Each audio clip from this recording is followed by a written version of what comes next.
party, baby. Yeah. What? Man, we have our own Roku channel.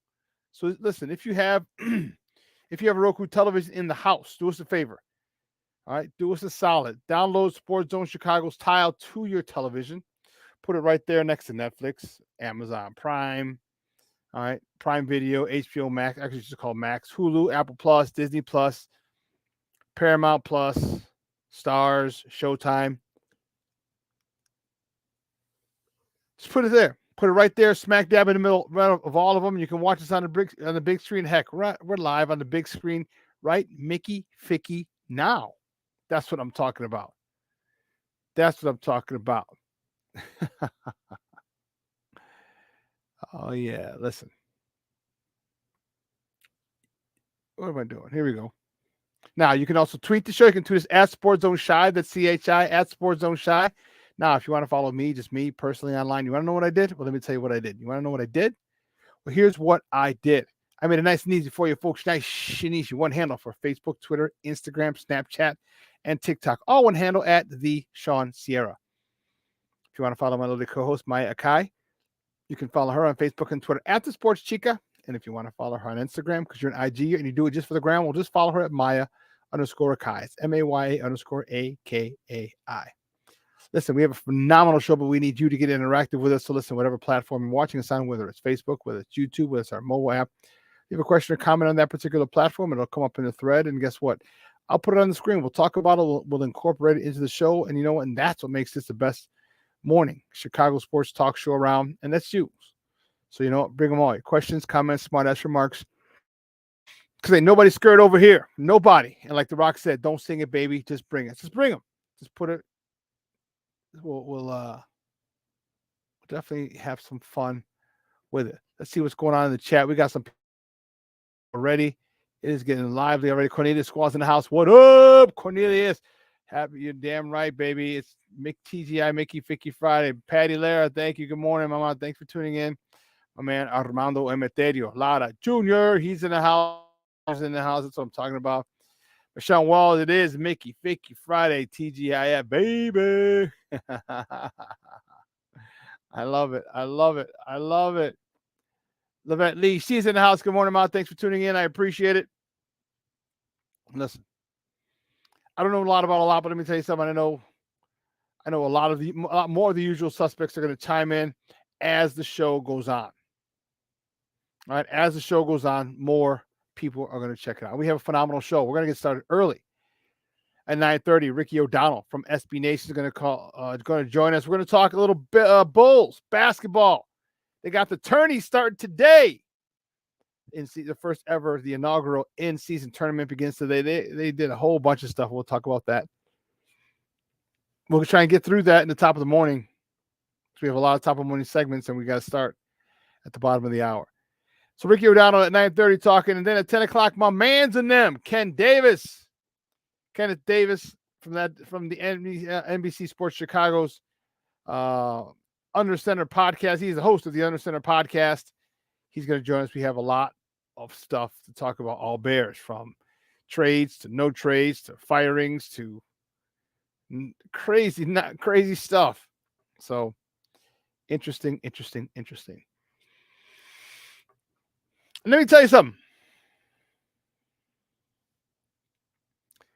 I think it's a done deal. I think it's a done deal that the Bears are going to stay with Justin Fields.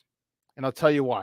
See, everyone's, they're going to move on from Justin Fields. They're going to move on from Justin Fields. No. Something that I have a feeling, and it's what I've seen, what I've compared him to, that I think that they've made their decision on Justin Fields. I think they're in on Justin Fields, and we'll talk about that today. And I'll tell you why. I will tell you why. So you're definitely not going to want to miss that. But listen, guys, because we're starting early. We're starting at the bottom of the hour with Ricky O'Donnell. We got to get it rolling. Keep rolling. So you know how we do, folks. the first segment of every show is called Top of the Morning. It won't come just when you want it.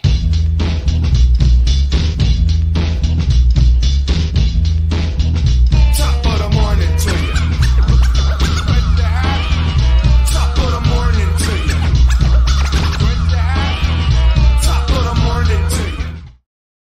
Man, oh man, oh man. Woo, we got to get it going. So what are we going to do first? Let's see. Let's do it. On Wednesday, the Bulls. All right, the Bullies. Bulls lose to the Dallas Mavericks 114-105 down in Dallas. As you see, tough game for the Bulls. And Vooch, he led the way with a double-double, 21 points, 20 rebounds. Zach LaVine, he dropped 20. DeMar DeRozan had 16 and 7 dimes. Kobe White, you see pictured here, he dropped 10. Tough one for the Bullies. They're going up against, MVP, Luka Doncic. It's tough. All right. So they're off then. But the next top of the morning topic is the Bulls. They host the first ever in-season tournament as all 30 teams vie for the inaugural NBA Cup. They're hosting the Nets, Brooklyn Nets, today at the United Center. Tip-off at 7 p.m. You can catch that on NBC Sports Chicago. And if you want to listen to it on AM 1000. And here's the cool thing. Check the court out. They're going to have a court, an all-red court for this tournament.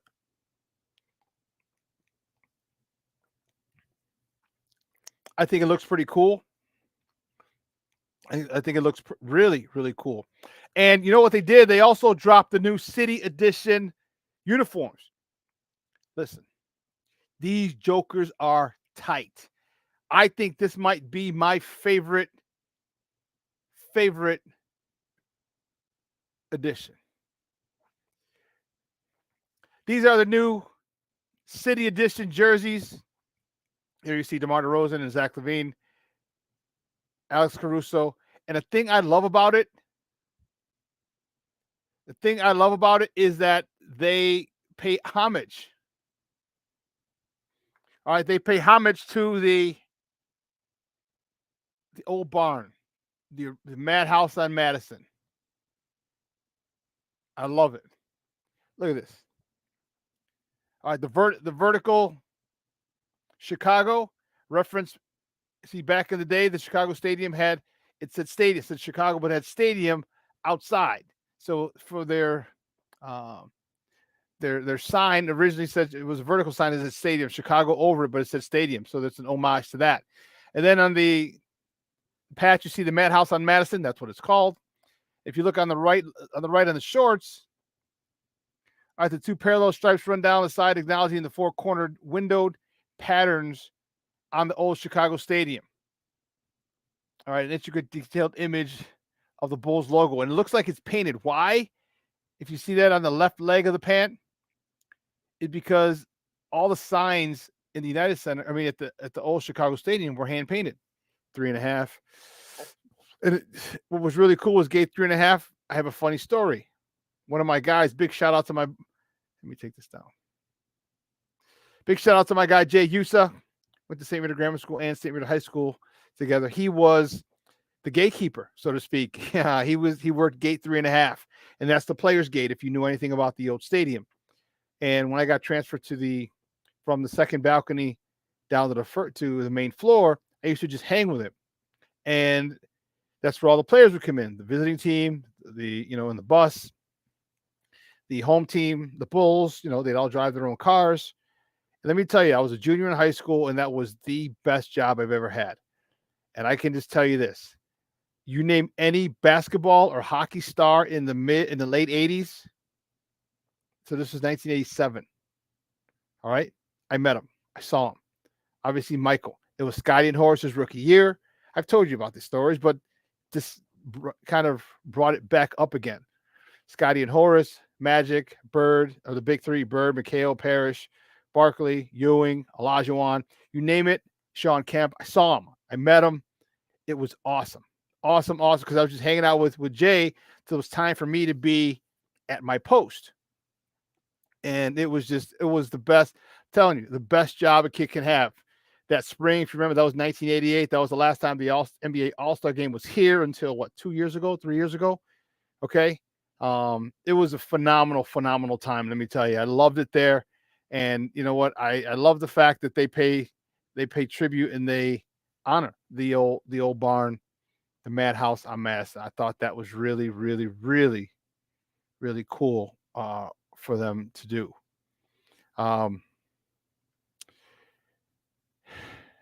We'll do this. Yesterday, next topic. Yesterday,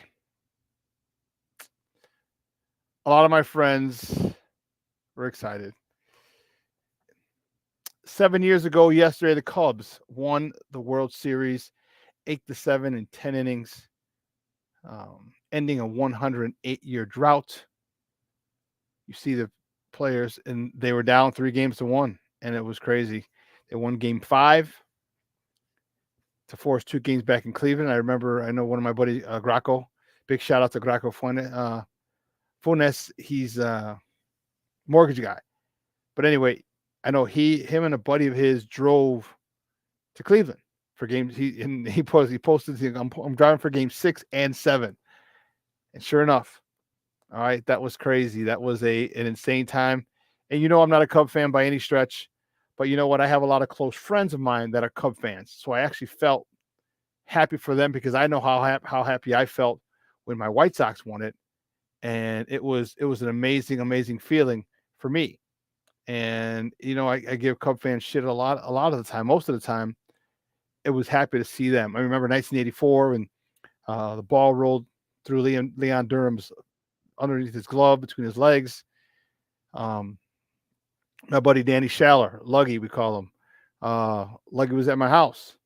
Big shout out to Danny Schaller. I remember him crying. His whole family is Cub fans. So when they won it, I felt happy for them, my true Cub fans that I know.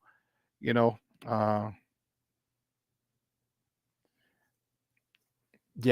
it was awesome.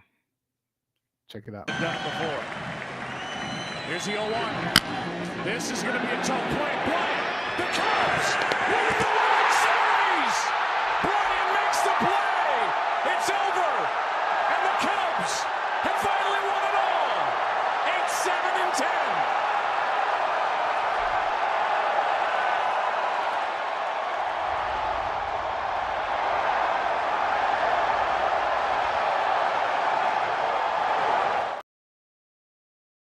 Yeah, that was the courtesy of Fox. That was 7 years ago. A lot has changed in 7 years.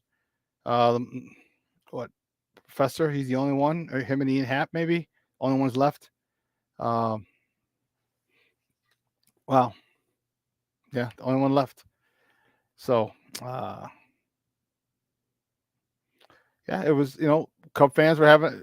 I can't. I'm happy. I was happy for you. Very, very, very happy for Cub fans. Next topic. The Texas Rangers. Right? They beat the Arizona Diamondbacks 5-0 on Wednesday to win their first World Series title.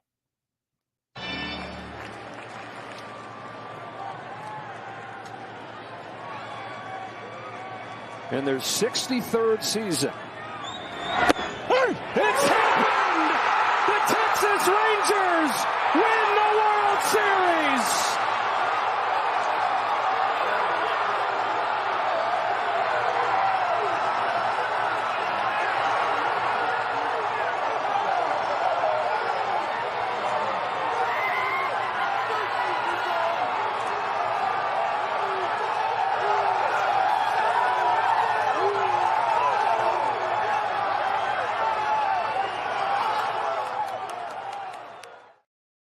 World Series in franchise history, and those clips courtesy of Fox.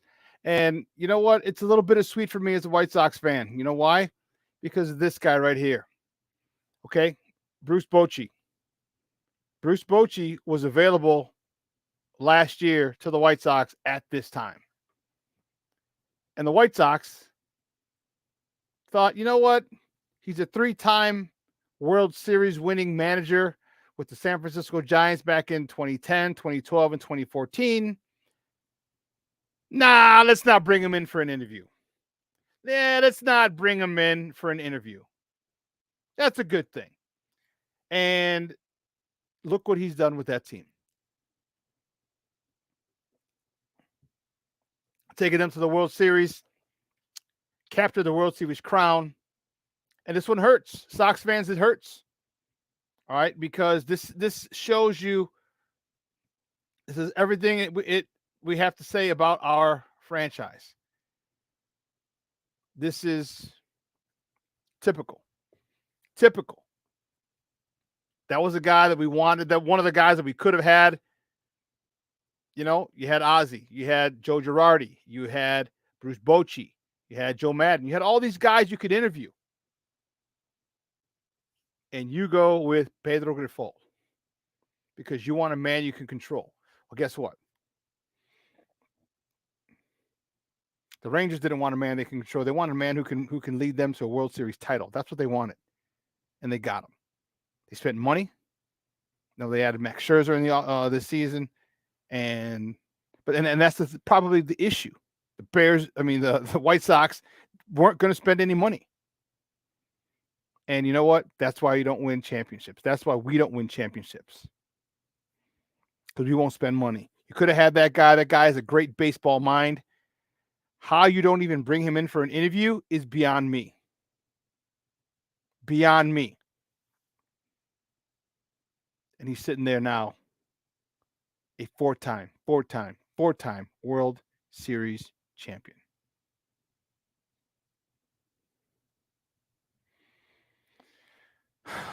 Wow.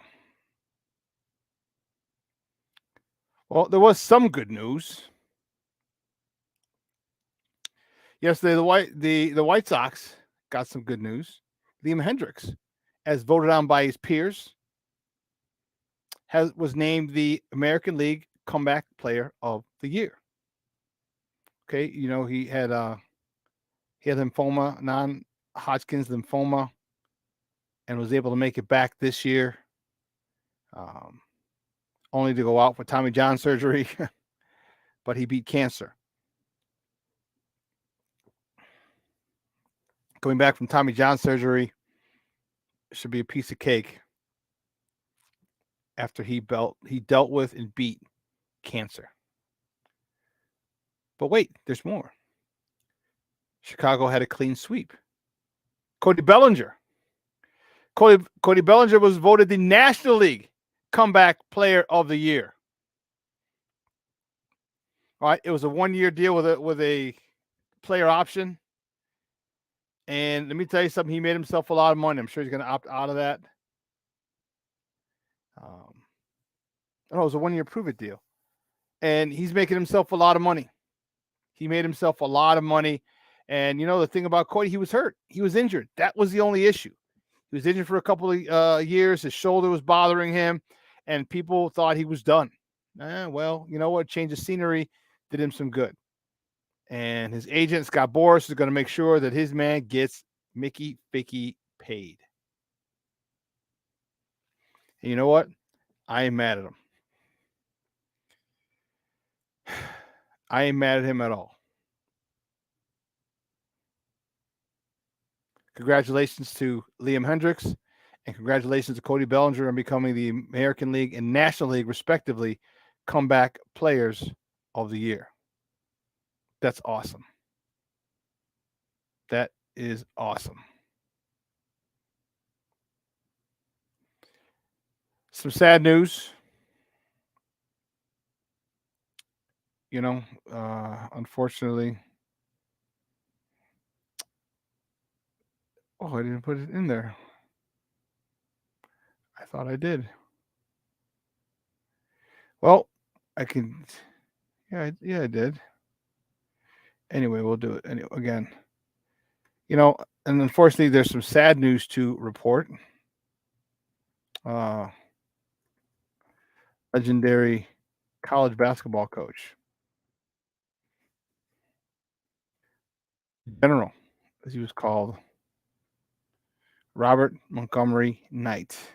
Bobby Knight passed away at the age of 83.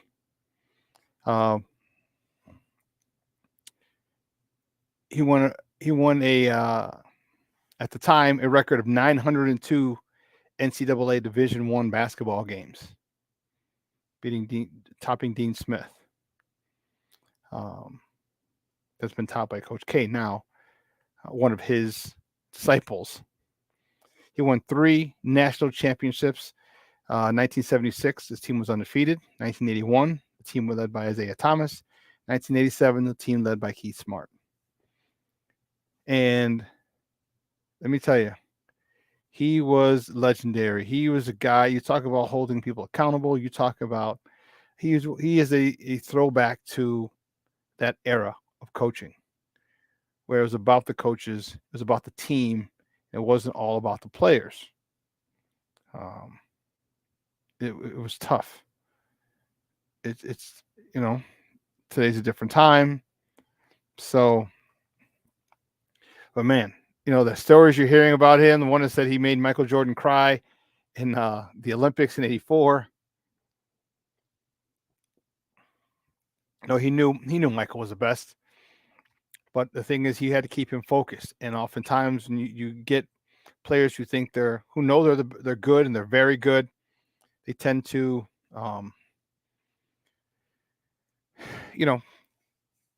not be focused when the competition is subpar. Bobby Knight and I can't remember who it was that was telling the story.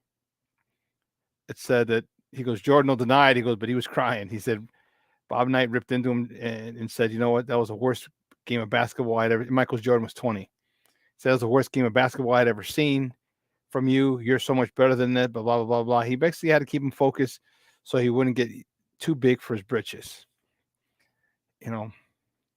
He had this uncanny way, a deliberate way, but uncanny way to take the focus off of his teams as they went into the NCAA tournaments. I just remember the one with Calvert Chaney. He was mockingly spanking him. Okay, and then that caused an uproar about, now it looks like it's slavery and he's whipping a slave, something like that was. And the thing about it is that he would do things like that to take the pressure off his team. They wouldn't talk to the whole focus would be on what he had done and not his team. So his team was able to hide behind a lot of his antics that he did so they could just focus on basketball. All right. He was a great coach. And man, truly, truly, truly will be missed. Yeah, definitely no run and gun. You went down, you played team basketball. Yeah. That's undefeated NCAA men's team. Yeah, because UNLV was there and then they lost to Duke. Yep. Brian Henry, good morning, Papa. Thanks for tuning in. I appreciate it. And let's finish up the last top of the morning topic before we go to break.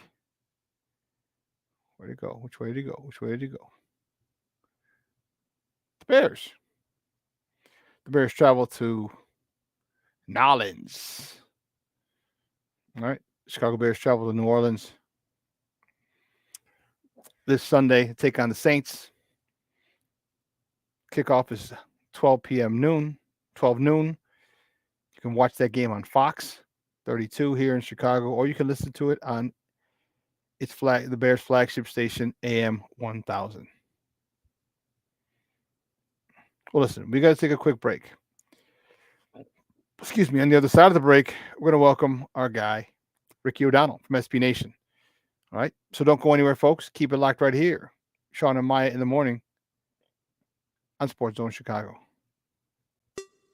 Hey, it's your boy, the SuperBack, Shawn Sierra, and be sure to follow Sports Zone Chicago on all social media platforms, on Facebook, Instagram, and our Roku channel. You can find us at Sports Zone Chicago, and on Twitter, we are at Sports Zone Shy. Also, be sure to download our mobile app so you can take Sports Zone Chicago with you on the go. Time out. How are you feeling right now? Happy? Excited? Angry? Overwhelmed? One of the best things you can do for your mind health is to name what you're feeling. It can sharpen your awareness and help you talk about your feelings with someone you trust. Here are 3 questions to ask yourself. Where are your thoughts right now? In the past, the present, the future? Do you notice any sensations in your body? Is your heart beating fast? Is there a flutter in your stomach? Or are you fully relaxed? What do you need right now? Time with others? Time to yourself? Remember, there's power in this awareness. So find ways to identify what you're feeling today.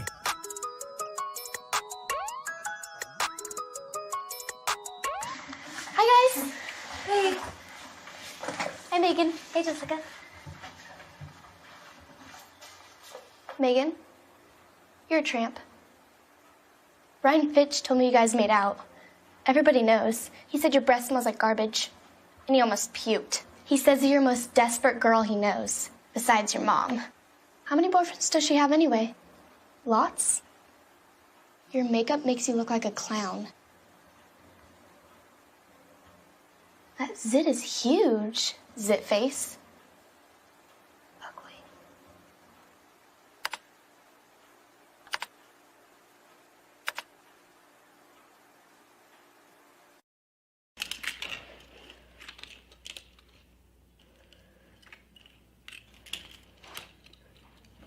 Hey, bud, what you doing? I'm playing with cars. Cars? Can you show me what a car does?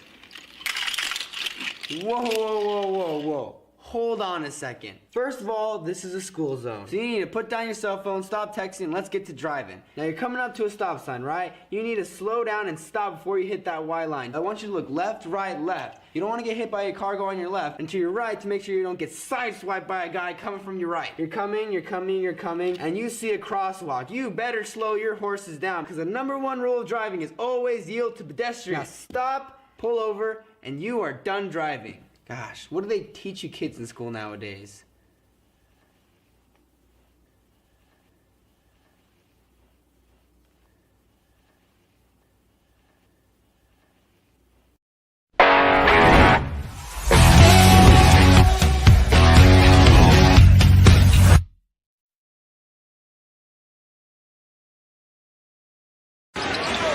Sixth in pace, 107 possessions in the first game, 101 in the second game, 103 possessions in the third game on Monday night as Levine 4 rebounds a game. But Drummond's been a factor in his time on the floor here, late first, early second. Caruso using an Andre Drummond screen to find some. Well, that Brooklyn game, no one had a lead bigger than 7. Tonight, no one has had a lead bigger than 8. DeMar DeRozan. And we see some. Well, it's Hardaway on the move. He just tied the game and dribbled into traffic there, and Drummond was able to steal it. Drummond's also always had quick hands defensively and been a good steals guy. And get it to Timmy was exquisite. Harder to put Chicago right back in front. Welcome back to Shawn and Maya in the morning on Sports Zone Chicago. Those clips courtesy of Bally Sports. Yeah, that was the Bullies on Wednesday down in the Big D, Dallas, Texas, unfortunately falling to the Dallas Mavericks. That was a tough one, 114-105, I want to say, wasn't it?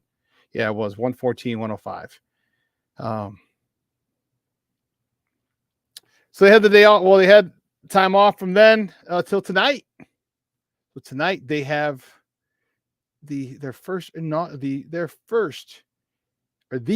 in-season tournament. As I showed you before, I think this is pretty cool, right? And we'll talk about it with my first guest. He's from SB Nation. You've seen him here before. He's a good friend of the program. You can find him on Twitter at SBN_Ricky. Guys, let's welcome back to Shawn and Maya, Ricky O'Donnell. Ricky, good morning, Papa. How are you? I'm good. How you doing? Thanks for having me. I am wonderful, my man. I am wonderful. We got this tournament going on. What the heck is this craziness going on? They're dropping different courts. You know, I was like, what? First of all, I think give me your opinion on the red court. Yeah, I guess it's cool. I mean, I always think it's good when the sports leagues try new stuff that doesn't alter sort of like the fundamental components of the game. So to play basketball on a red court, I'm excited to see it. I'm going to the game tonight. I haven't been to a Bulls game in like 2 years, I think, because I lived in Iowa last year, so I didn't make it to a game last season. So I think it's going to be interesting, and I think that a lot of the courts around the league, it'll help at least let fans know that this game is different than the ones you're watching. It counts a little bit different in the standings, and that's what this in-season tournament. In terms of the in-season tournament in general, I like that the NBA is experimenting with it. I think, in basketball especially, there's such a rings culture where, like, if you don't win the championship, you're trash. And it doesn't have to be that way. Like in European soccer, there's so many championships you could potentially win, not just one championship. So I like the idea of putting more accomplishments out there for the teams, for fan bases. Are they pulling this off in the right way? I don't know. I mean, I would have done it a little bit differently, but I'm excited to see it, and I'm excited to see how it shakes out, and yeah, it'll be fun to watch. It should be. I really like that court. I think it's dope, but I think you're right. Being on a red court kind of reminds you similar to Boise State, where they have the blue turf up there. Now you're playing on a red court. I think it's cool. It's a nice little novelty act. And just for the buttermilk icing on the cake, they decided to drop their new city edition uniforms. Ricky, I think these are dope. Call me, dude. I don't know about you. Give me your take, but dude, I feel these are fire. I love the homage to the old barn, the original Madhouse on Madison. You got the stripe, the vertical Chicago on the side. They give you the history of why of the design of the shirt and why they did it that particular way. The Madhouse on Madison in the front, the kind of the Bulls thing was because all the signs were painted, so it wasn't always very sharp and perfect. I think these uniforms are fire. Give me your thoughts on them. You're the first person I've heard say that they're good. These jerseys are getting dunked on around the internet and by local people. And you maybe convinced me. Now that I see them, I'm like, well, just first of all, the shorts are awesome. Yeah. So, like, Bulls, send me a pair of those shorts if you want to. I would wear those in my, middle-aged adult basketball pickup league every Monday. The jersey I thought was kind of boring, but I'm going to give it a chance. I want to see how it looks on the floor. I want to see how it sort of fits with the red court. And I'll say I'm open-minded. But in general, the reaction I've seen to this uniform has been very negative.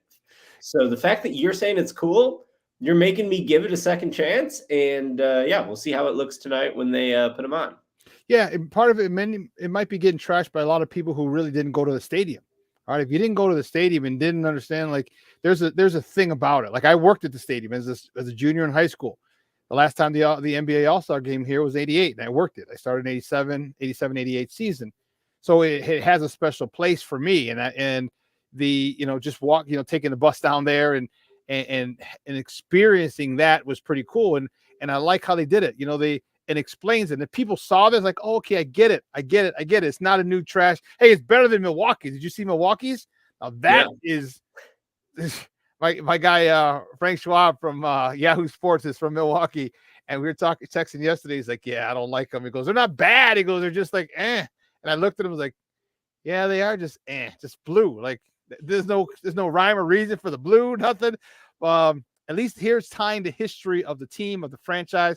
Because most of the people who go nowadays, this is the only stadium they've ever been to.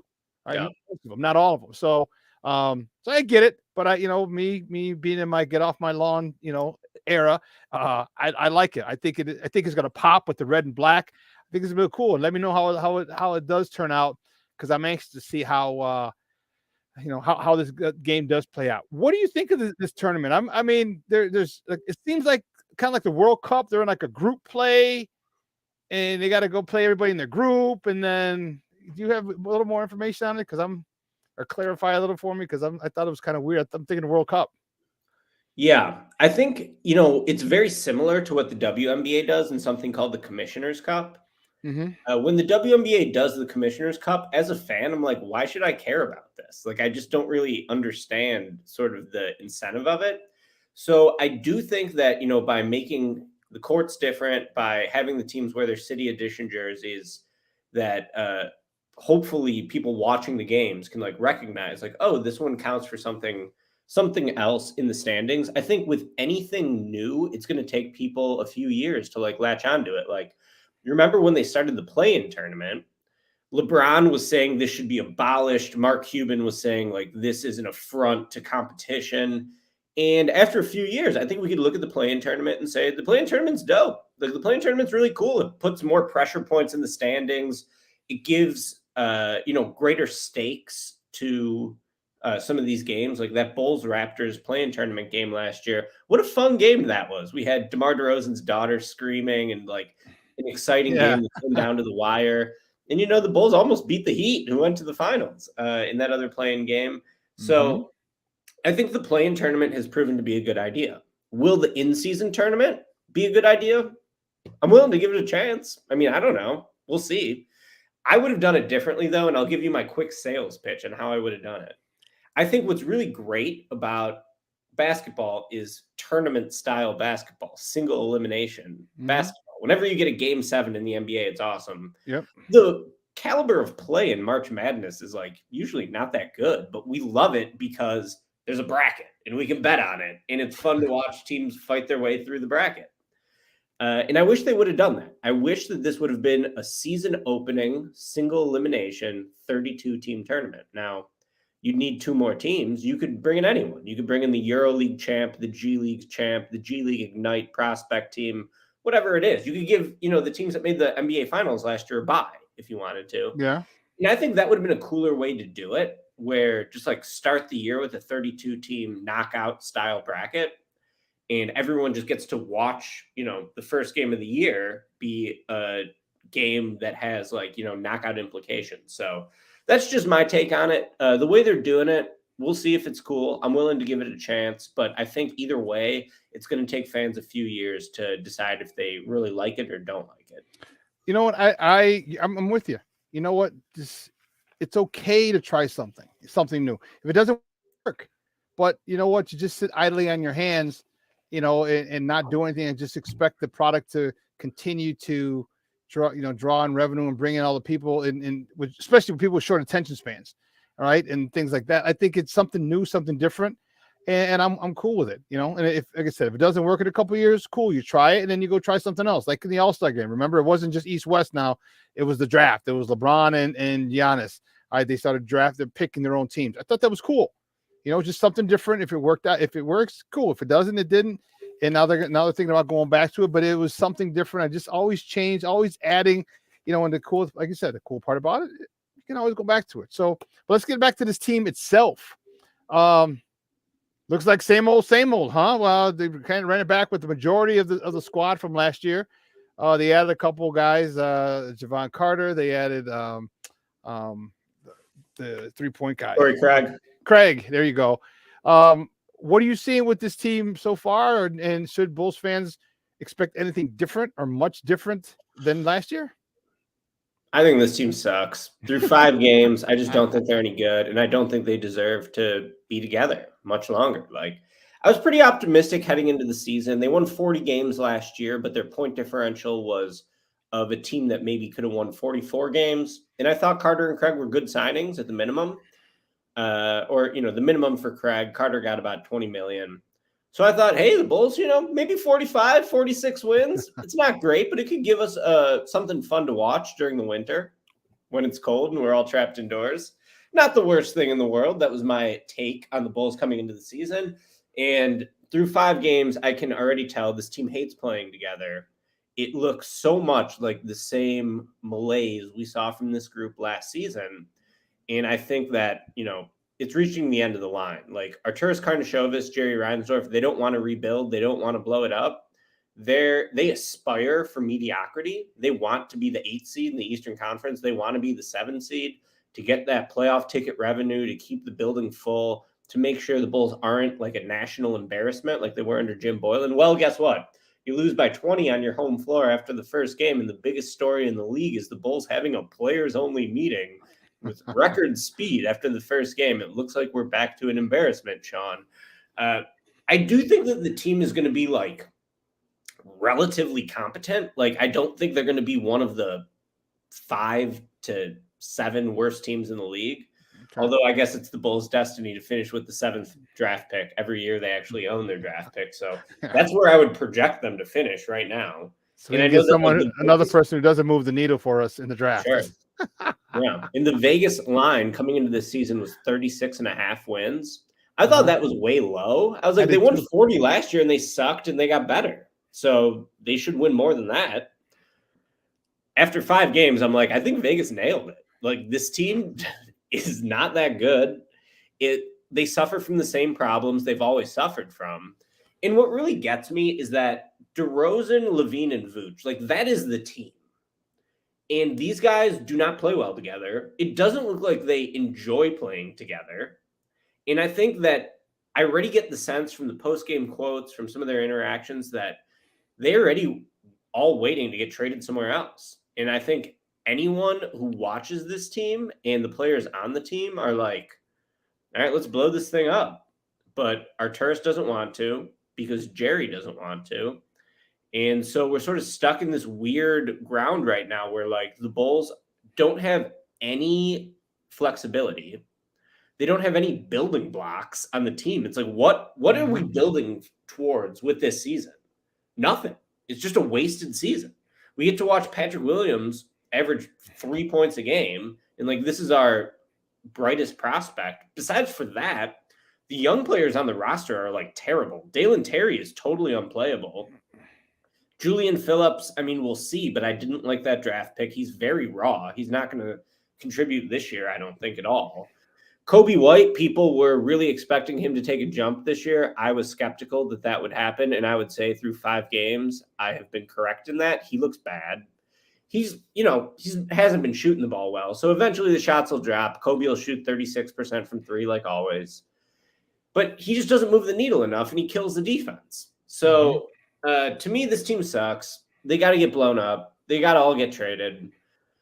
And I just hope that, the Bulls are willing to take their medicine and to give Chicago a chance at a team that can compete for a championship down the line. Because what the Bulls are doing right now is they're striving for mediocrity and they're not actually building towards anything. And, like, if you're not either chasing the championship or at the bottom part, like, trying to build up so you can eventually chase the championship 3 or 4 years from now, then what the hell are you doing? And unfortunately, I have no faith in Karnisovas. I think he's delusional in a sense that he thought that this would work. But really, it's like the upside of this was never that good. And, like, as a fan, I could be like, well, if they won 46 games, that'd be a fun team. You know who seems really happy with their team right now? The Knicks fans. They won 47 games. They won a playoff series. Do the Knicks have any chance to win the championship? No. But they're a fun team. They make the city proud. The games are appointment TV. They could win any night. And the stadium is certainly full every night in Madison Square Garden. So I kind of thought, let's be a Knicks-style team. Let's be better than the Knicks. Like, when those two teams play, that'll be fun. I can root against the Knicks like I did in the 90s. We can hate the Knicks again. But you know what, man? This team doesn't have the juice. It's very obvious. I think that they just don't like each other. They don't play well together. And they got to get blown up. So that's my 2 cents. Last question before we let you go, Ricky. I always love talking Bulls basketball with you. And we're joined by Ricky O'Donnell from SB Nation talking Bulls basketball here on Shawn and Maya in the morning on Sports Zone Chicago. This we need to shoot more threes thing. So they came out firing. Well, they shoot like 75 game 1. No, it was like 40. No, a little hyperbole there. But it had like 43, 45, something like that, 47, somewhere in there, in the 40s. And then they missed a lot of them, majority of them. And then it just started to seem to go down. It seemed like they wanted to get involved in the modern NBA of shooting threes, but they don't have the guys to shoot threes. What are you going to do? Is you're just going to have people like DeMar stop shooting threes. Stop shooting threes, DeMar. Zach needs to shoot threes off the pass, off the catch and shoot. He's got to do that. Other than that, him, Kobe, Patrick Williams hasn't developed. That's a waste. This is his 4th year in the league. Like, you figure he would have got so much better, but I think all his problems are up there. what do we do? We have any shot at all of at least being a decent 3-point shooting team, or is it just going to be another thing that the Bulls are laughing at our attempt to be current in the modern NBA? The only stat I care about for the Bulls this year is 3-point attempts per game, because they were dead last 2 years ago. They were dead last year. And it's like, guys, you can't play basketball like it's 1997 anymore. And like shooting, there's like, I'm glad you asked me about this, because I have a rant to go on here. So there's two things with shooting. There's variance and there's sustainability. So shooting has great variance on a game-to-game basis. When the Bulls played the Pacers a couple nights ago, the Bulls shot 17 threes in that game, which is hilarious, because last year they shot 28 per game and they were dead last in the league. So you shoot 17 is like truly some like 1997 stuff. The Pacers shot like almost 50 threes in that game, and the Pacers could not buy a bucket. The Pacers were bricking. What happens? The Bulls win because the Pacers couldn't hit a shot. Mm-hmm. So that is the variance of single game shooting. But similar to baseball, Shawn, and you'll see this in, the baseball playoffs, you do not build a baseball team to win, a best of 7 series. You build a baseball team to be good over the course of 162 games. Because in baseball, there's so much variance and so much luck that can happen in a single game or a single set of games. Mm-hmm. So the smart approach is to build a sustainable strategy going forward over the course of, the long season, 162 games. And to me, that's what shooting is. The Bulls have to shoot threes. They have to take minimum 34 or 35 threes a game to even have a chance to compete. There will be some nights when they will miss those shots and they will lose the game because of it. But taking changing your shot profile in that way, that is the sustainable strategy to long-term success. Because let me tell you, last year, the Bulls had a lot of games where they took 25 threes and they got outscored by 38 points from the 3-point line at the end of the game, and they never even gave themselves a chance to win. So the sustainable strategy is you have to take threes, because all these other teams are bombing threes. And you are right, Shawn. The Bulls don't have good shooters. Why should they take threes? Well, because you got to. Because 3 is worth more than 2, and because the rest of these teams have realized that you need to up the 3-point volume. And it's like playing with your left hand tied behind your back if you're only going to take 2-point shots when the rest of these teams are taking 3-point shots. They played Dallas the other night. I thought the Bulls played well in that game. Kyrie Irving out. The Bulls lose that game. Why'd they lose? Because Grant Williams hit 7 3-pointers and because Tim Hardaway Jr. hit 7 3-pointers. Are those guys great 3-point shooters? No, but they took 10 of them and they were hot and they went in. And so the Bulls got to keep shooting threes. I don't care if they miss them. I really don't, because there's no upside for the team by taking 20 threes a night, 25 threes a night. I mean, if they did that, they would have the worst offense in the league by a mile. Last year, they finished 24th out of 30 in offensive efficiency, and they were 4th in the whole league in field goal percentage. You're 4th in field goal percentage. You're 24th best offense. How does that make sense? Well, it makes sense because there's a 3-point shot and a 2-point shot, and your team only takes 2-point shots. Now, I do think the Bulls, there's other ways to address it. One of it's offensive rebounding. Yeah. The Bulls have finally fixed the offensive rebounding. Last year, worst offensive rebounding team in the league. You're like bottom 3, I think. Torrey Craig, great signing. I love Torrey Craig. Is Torrey Craig the only guy who's like exceeded expectations so far? Just having him come in, he's not great, but he knows his role. And he plays to it well, He's like pretty limited in terms of what he can do off the dribble, but he just goes and gets the ball as a rebounder, and he can kind of make a spot up 3. He's not scared to shoot it. So I think that they got to shoot threes. There'll be games where they miss them and they'll lose because of it. But there's, if they didn't take the threes, they would automatically lose. So you're giving yourself a chance. That's my take on it, is that shooting, high volume 3-point shooting has a lot of variance game to game, but is a sustainable strategy over the long haul of an 82-game regular season. You got to shoot threes. Every time, I love Stacey King because I think he's just a fun, entertaining announcer, but him constantly saying that we need to pound the ball to Vooch in the post, I'm like, bro, what year do you think this is? That is not a good strategy in terms of offensive efficiency. You could have him enter the ball in the post of Vooch and then kick out. But unfortunately, the Bulls don't have good cutters and they don't have good shooters, which is why I'm telling you that this team stinks. It needs to be broken up. But yeah, I'm in favor of shooting threes. Just shoot the threes. That's what I say. I hear what Stacey's saying, because at least let Vooch go to work and have people at least collapse on him. May have him make a couple baskets early, so they got to collapse on him and then hit the threes. But then it goes back to my original question, like, do you have sustainable 3-point shooters? Do you have guys who can just wake up out of bed and hit you, 6 out of 10 threes? And I don't think we have those type of players on our team, because if we did, I think going into Vooch is good. I think it is perfect, because now you let him go to work and make that double team come. So now Vooch, as we know, is a good facilitator. Now can hit the open guy.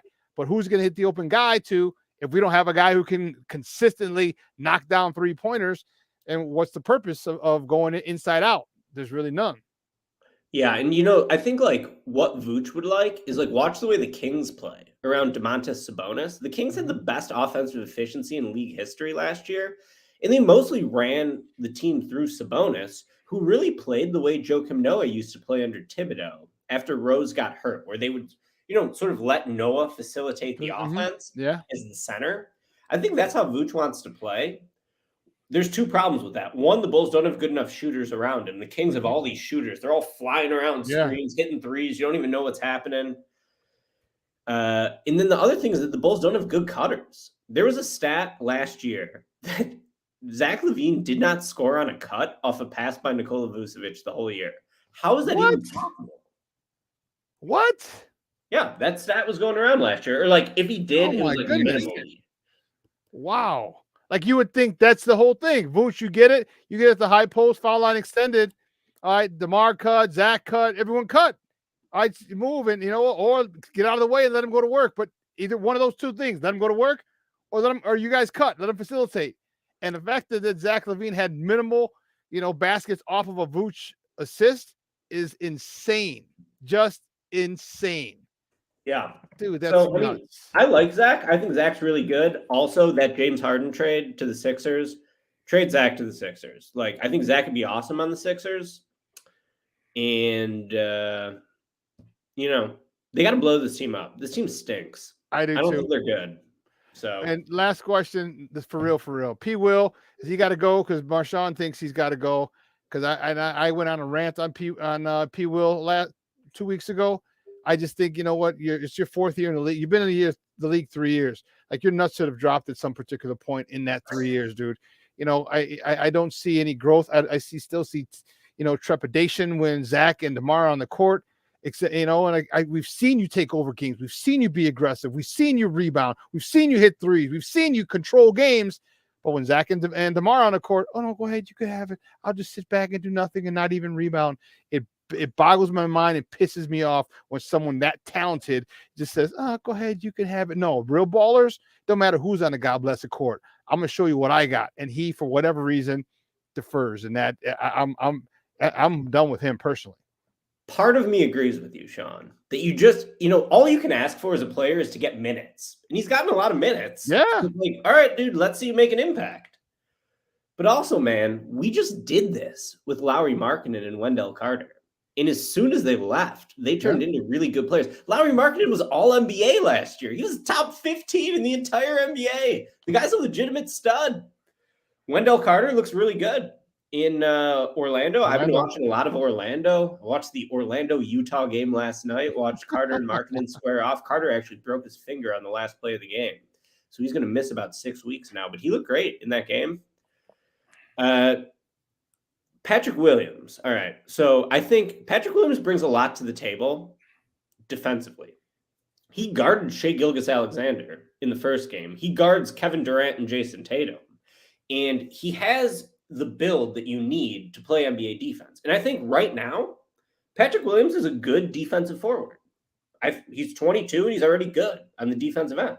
He loses some value because he doesn't defensive rebound, but the Bulls are a very good defensive rebounding team.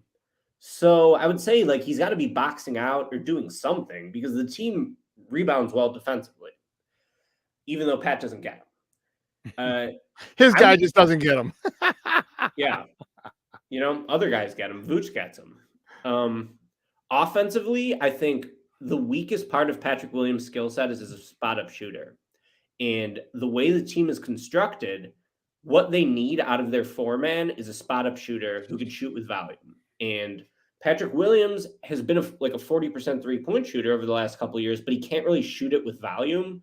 The defining play of Patrick Williams' career is like the ball getting swung to him, and he's like a little bit open, and he won't shoot. And he'll like dribble it off his foot or travel or try to drive. Yep. There's so many different ways that a smart head coach and a smart organization would be trying to develop Patrick Williams offensively. So it's easy to sit here and be like, well, Patrick Williams sucks. But the reality is that the Bulls drafted a developmental prospect and refused to develop him. And so I find myself almost apologizing for Pat a little bit because his offensive start to the season has been garbage. There's no way around it. He has sucked to start this year. The last game, especially against Dallas, he was just like so horrible, and it was an eyesore to watch. But we know over the course of his career, he's been close to a 40% three-point shooter on low volume. We know that he could do a little bit off the dribble. He could do a little bit like as a roll man. They haven't even tried him as the screener in a pick and roll this year. How about let's do that, Billy? And I just think there's definitely a better offensive role to maximize Patrick Williams. I think Billy doesn't do it. I don't think Billy's a good offensive head coach at all. I mean, the numbers show that. They have the 25th best offense with 3 offensive stars leading the team. Like, how is that even possible? Billy's a great defensive coach. They finished with the 5th best defense last year. How? I don't know. But a terrible offensive coach. And I think that the Bulls have done nothing organizationally to develop Patrick Williams, and the demonization of Patrick Williams at the start of this season is so similar to what we've seen with Carter and Markkanen, who have gone on to greater success other places. Pat has been disappointing. I agree with you to a large extent, Shawn, that Patrick, just do something, bro. But can we put him in position to succeed? What have we done to help Pat? Instead of asking, what has Pat done to help us? I feel like JFK right now. And it's just disappointing. I would still sign Patrick Williams to an extension. You need 6'7", 230-pound guys. He defends everyone. He can kind of shoot. I'm not saying he's going to get a ton of money. Like, he's not going to get any money. If you look at what he's doing right now, guys get paid off points per game. Jabari Parker said you don't get paid for defense. He was right. He did. And Patrick Williams plays defense. And you need a four-man like that. So I'd definitely sign him. I don't know how much money he's going to get. And then try to hire a coach who could develop him a little bit. I don't think he's going to be an offensive star at all. And that sucks because the upside of the team rested on Patrick Williams becoming an offensive star. It's not going to happen. But he should be able to get 15 points a game. Should. And even that, like, he's not Kawhi Leonard if he does that. You know, Kawhi Leonard gets 28 points a game. Yeah.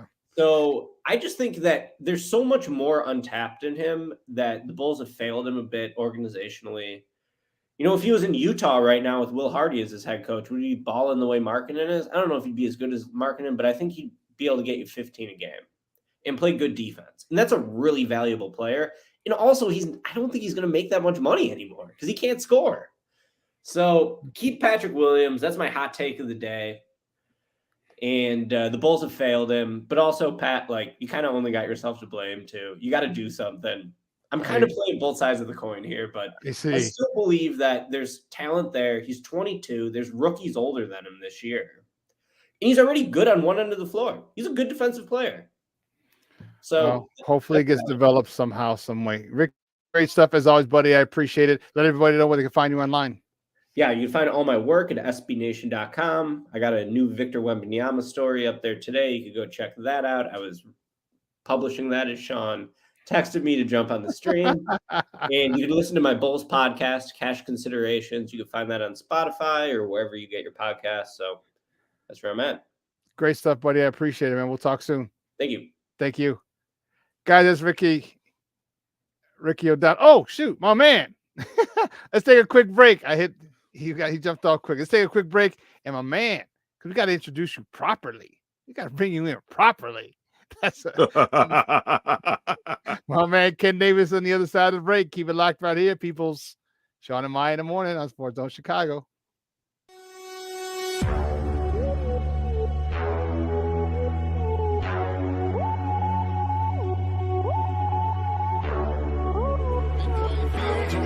17. Back he goes. Here comes Chubb. There goes the ball. Touchdown!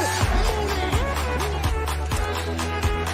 Jones will walk at the right tackle. Time for Fields. Now he'll accelerate to get the first down. Great tackles, and he's off to the races. Oh, he got a terrific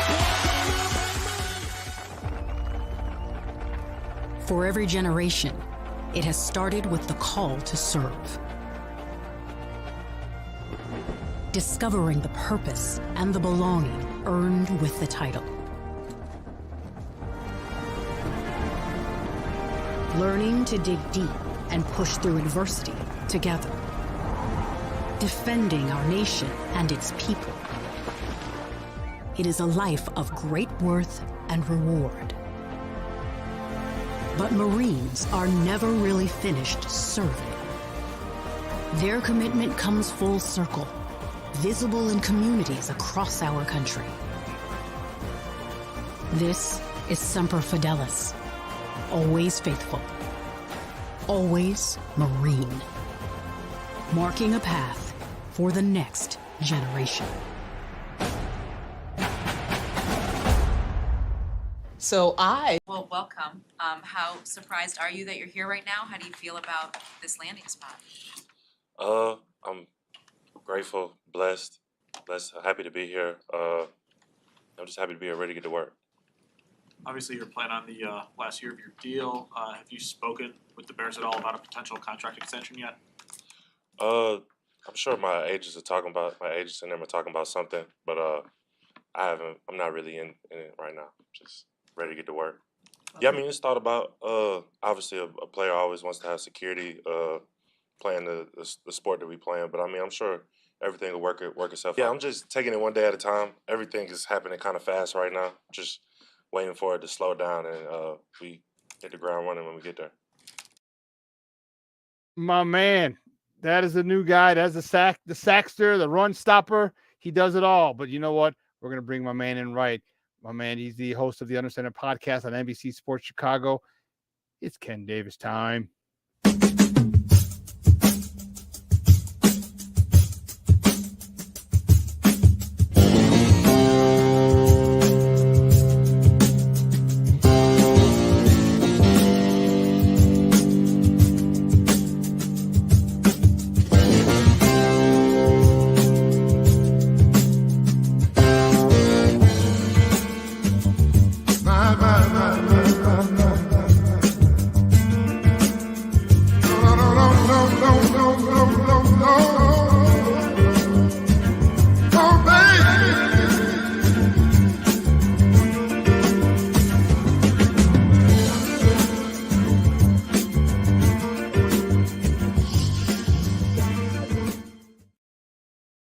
Papa, how are you, man? Long time no talk, bro.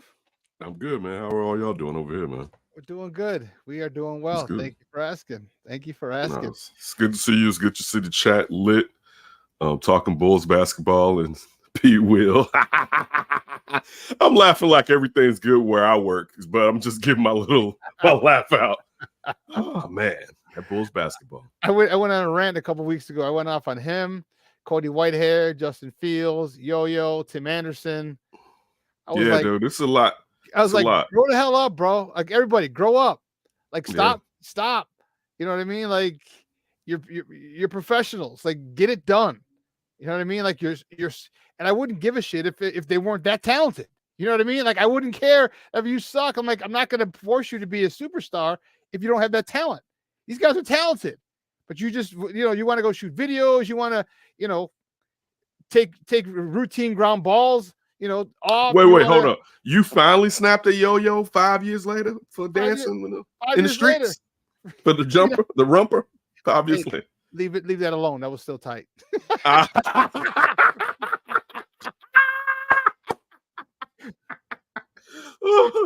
Oh God.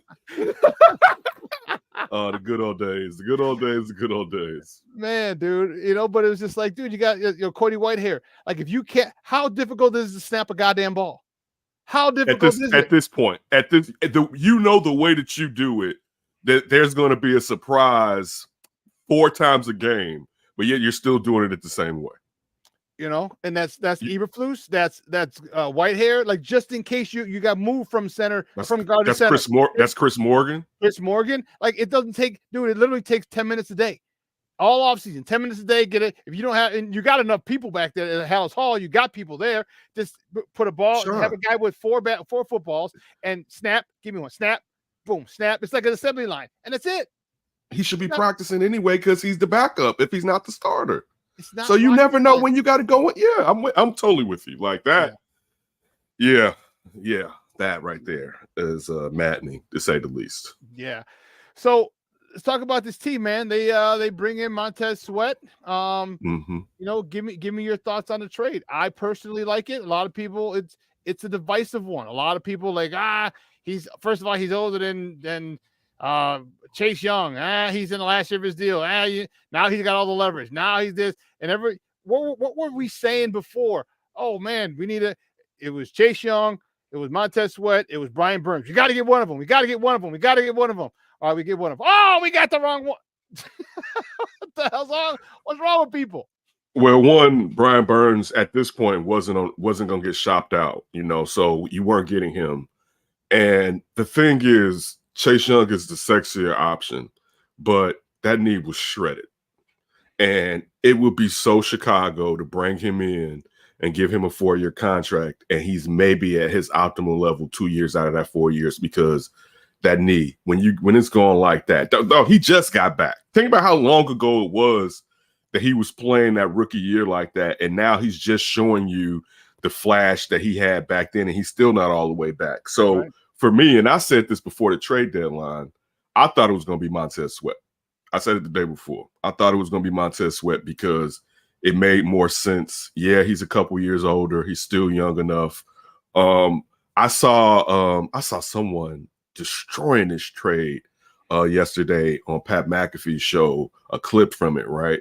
And he was going on and on about how players go to the highest bidder, which that makes sense. And of course, he's been a general manager. He knows more about this than me.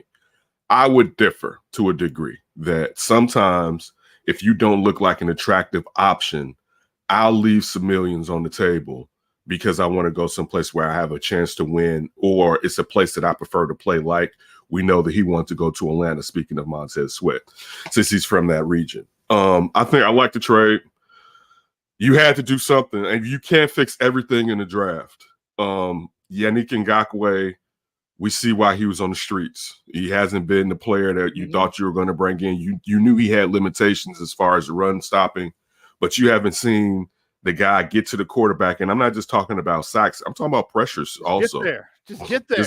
Not even get shoved by him. You know what I'm saying? By the offensive lineman. Like, damn, dude. So that way. So if let's just say hypothetically, the Bears are out of the top 2 and they can't draft a quarterback if that's the direction that they're going to go. Let's say that maybe you're high enough to get Marvin Harrison Jr., but maybe you're not. You were probably going to get, and you should look towards those trenches and get another offensive lineman, preferably a left tackle. And you have to do something on the line. And I don't know if there are 3 techniques that are that high in this upcoming draft. I know there weren't a lot of pass rushers that people looked at in this upcoming draft. Like, I have to have him and he'll settle this issue as far as pressuring the offense from the outside. So this was the way that you had to go about getting it. We'll see. I think it depends on how much, regardless, he's going to get paid. How much he gets paid, what they do, if they can bring Jalen back or not. Because I think I'll put it like this: if you are able to hold on to Jalen and sign him, that's nice. You know what I'm saying? Like that's because now you have a semblance of, all right, we got close to blue chippers on 2 levels. You know what I'm saying? Oh, yeah. And you didn't have that Bears. The only guy close to a blue chip is DJ Moore. Outside of that, you can't really give me anybody else that you'd be like, all right, right now, that's a top 10 player, perhaps at their position. You know what I'm saying? Now you have a Montez Sweat who's somewhere around number 10 as far as edge rushers. You have a Jalen Johnson who is probably this year close to the number 7, 6, 5 as far as cornerbacks in the league. And saying that, you don't usually have the strong top tier like you have with Jalen Ramsey was younger, Patrick Peterson. You know, like you don't have that strong tier, so it bumps Jalen up a tad bit. But if they can pull that off and they got cash, I'm not mad about it. You got to make some moves. And I'll say this too. I do like the fact that Ryan Poles, who I get on, and I'm not trying to absolve him of his mistakes, messed up last year in trading away that pick for Chase Claypool, and then doubled down this year for a player who doesn't have the red flags that Chase Claypool has, but also still knowing some people is going to use that storyline as a reasoning to discredit him from going ahead and making this trade, and he did it anyway. So you got the guy that you wanted, and I'm looking forward to seeing how well he plays. Now you need to go out and somehow try to solve the 3 technique issue, because clearly you haven't, because you'll be playing those youngsters more often if you thought that they were playing well enough to get it done as far as penetrating and getting into that gap. But I like it, Shawn, to be honest. I'm not upset with it. I like it. I do too. And here, I think it's it's much safer than Chase Young. I think Chase Young's a much better player, a lot more explosive, as you said, sexier, easily. But he's also his injury. His 67 games for Montez Sweat, 67 starts. You know what I mean? Like, this guy's here. Like, I don't give a damn if you know how explosive you are. I mean, hell, we got Ball, who was one of the best defensive point guards in the NBA and facilitators in the NBA, and he hadn't played in 2 years. So what good are you with all your talent if you can't play and perform? So I'm gonna want, and then this guy's good at the run. So he might not be excellent, but he's very good. And if you can get a whole bunch of very good guys, and you may not have that one big superstar, I'll take that collective over having a superstar that you're worried, is he going to play? Is often his injury history? Yeah, I'm more than happy with this. People are talking about leverage, and you got to pay him. First of all, it ain't your money. All right, that's for starters. I love what they. Well, they're going to spend this. First of all, it ain't your money. Second of all, they have a shitload of it. They got about 100 plus, maybe 110 of money. So if you want to pay, and guess what? That's the cost of doing business in this league. You got to pay your players. All right, you got to pay your players. And truth be told, I love it. You know what? He does have leverage right now, okay? And that's okay. Because if he comes and first of all, he's got as many sacks as the whole defensive line this year. So if he just doubles it, just do exactly what you did in the second half of the year that you did in the first half, you have 13 sacks, which might be what the rest of our defensive line has. Right. Okay. And so now he'll hit double-digit sacks. And people talk about, well, he never had double-digit sacks. I'm like, sacks aren't the most important thing. If you get a quarterback off the spot, if you have to move him, if that ball gets thrown out a half second too soon, a half second too late, I said that is the thing, not just the sack. And that's how you know, like, I know I can't talk football with you because, like, well, he doesn't have that many sacks. I'm like, I can't talk football with you. Next. Also, the thing, when you're talking sacks, the thing is this. I talked to Sean Merriman about a month ago. And prior to that, we talked to. He was pretty good. He was pretty good. He did lights out for me. I got him to do lights out. But I asked him this question because we had talked to this reporter from Penn State or something, James Naveau and myself. And we were talking about pressures. And the thing is, how these offenses are set up for the most part, you can't get to the quarterback as often as you used to be able to get to the quarterback. So pressures are a real nice indicator of how well you're doing your job when you're talking about those front four guys. I'll say this too, when you're talking about leverage. I'm not by no means taking away common sense. If I trade for you and it's your last year, you have leverage, but I can tag you. So how soon do you want to get to that guaranteed money for safety? Do you want to play 3 years? Exactly. Do you want to play it out where, just like you said, I could tag you 3 years, just damn it, that's a lot of money. But the thing is this, you're not Kirk Cousins. All right. You're not Lamar Jackson, where there's rules in play to protect you more than any other player on the field. You're a defensive end and you can get hurt. And once you get hurt, that money may dry up significantly. So when you're saying, oh, all the leverage is on his side, no, because at 27, going on 28, I can make sure you don't hit free agency till you're 30. So do you want this guaranteed money I'm going to give you now? And I'm going to give you a couple more years and you're going to be straight, or do you want me to tag you twice? So yes, he has leverage, but this is the place he's going to end up playing for the next few years, unless they sign him and then the Bears are so bad they trade him off because they know they're not ready. But he's going to be here, man. Like he is. To me, you know why? Go ahead. Yeah. You know why? Here it is. Franchise tag for defensive end. is 19 mil, 19.7. So you want to sit in, you know what I'm saying? You want to act crazy? Bet. We'll tag you for next year to probably about 20 mil. I am more than comfortable paying that Joker 20 mil. Because me personally, I'll give you 4 for a buck. All right, 4 for a buck. All right, I start 4 at 85 at 80. 4 for 84. Yeah, 4. So 21 mil. 4 for 84. I'll start. All right. And if you get a little trade, okay, we'll go to 4 to 100. But start there. And if not, cool. We're hitting you with 20 with the tag. Hit your 20 with 21 the next year with the tag. 22 the next year with the tag. And guess what? You would have had a hell of a lot more money if you'd have just done that initially. And safety. And safety. Because you know what? At that 80 something, you're probably with 50, 60 mil guaranteed. That's just signed right then and there. Boom. That's it. Come on, man. So I like it. I think he's going to do a really good job in this organization. I know he wants to go to Atlanta, but man, I think we'll be a good spot for him. He can live there in the offseason. Hey, I ain't mad at you. Hell yeah. Go down there, baby. Go. You can leave there in the offseason, but you're going to be a Bear. Guess what, buddy? You're going to be a Bear. All right. For the next minimum 3 seasons. So just get used to it. Get used to our pizza, our hot dog rules. Get used to all that shit. All right. Mm-hmm. What about the Jalen Johnson situation? Talk to me about that. How are you looking at that? Because he was a little salty about it. I like Jalen Johnson. I do like his he's kind of frank. He's up front and forward. They asked him at the presser, "Are you surprised to be here?" He said, "Yeah, I am." And rumor had it that he's not going to negotiate anymore. So give me your thoughts on the Jalen Johnson thing, because I do like him, but we're at an impasse, and you only got one tag. If you got to put the tag on Montez Sweat if you come to this offseason and Jalen Johnson is going to sign. I like Jalen Johnson a lot. I think this is where we're falling in line, and I'm talking as I'm thinking. All right, so everybody just bear with me. Pun intended. I don't think exactly was that pun unintended. I don't think Jalen Johnson is elite. I think he's a really good cornerback. I don't think he's elite. But are we crossing the road to where, I know he's not one of Ryan Poles, but he's a Bear player that is good in that locker room. And yeah, you may want to get him at 15 and under. Should you just tell him to set 16 and a half good enough and move on with it? Because you may not be able to find that guy in every draft. Because look, you're being honest, we still don't know who Tyreek Stevenson is. Right. This is year one. We're saying that next year he's going to improve and take another step. What if this is kind of where he's at? The same for Terrell Smith.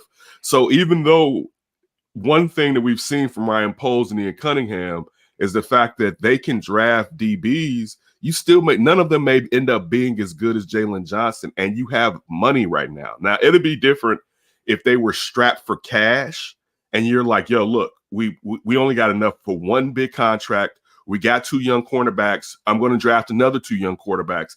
I wouldn't like it, but I would understand. At this point where you got holes on your defense, you don't know at safety what's going to happen, because Eddie Jackson may be over.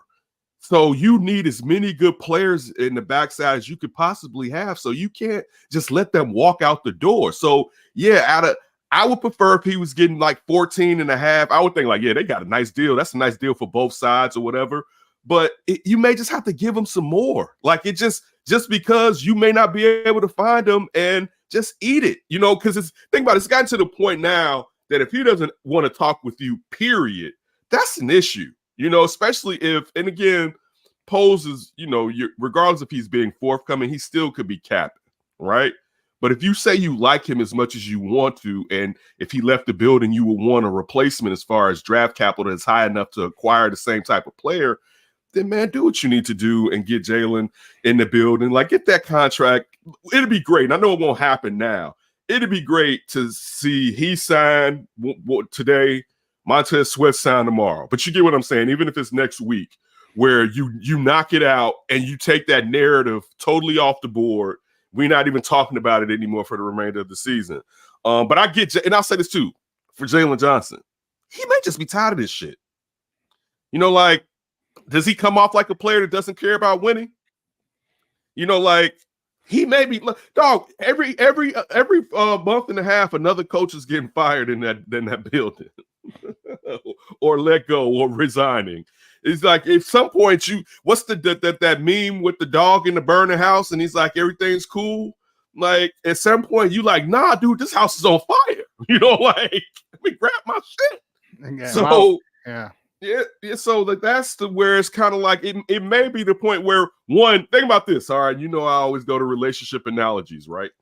Yeah. So let's think about this for anybody, male, women, whatever.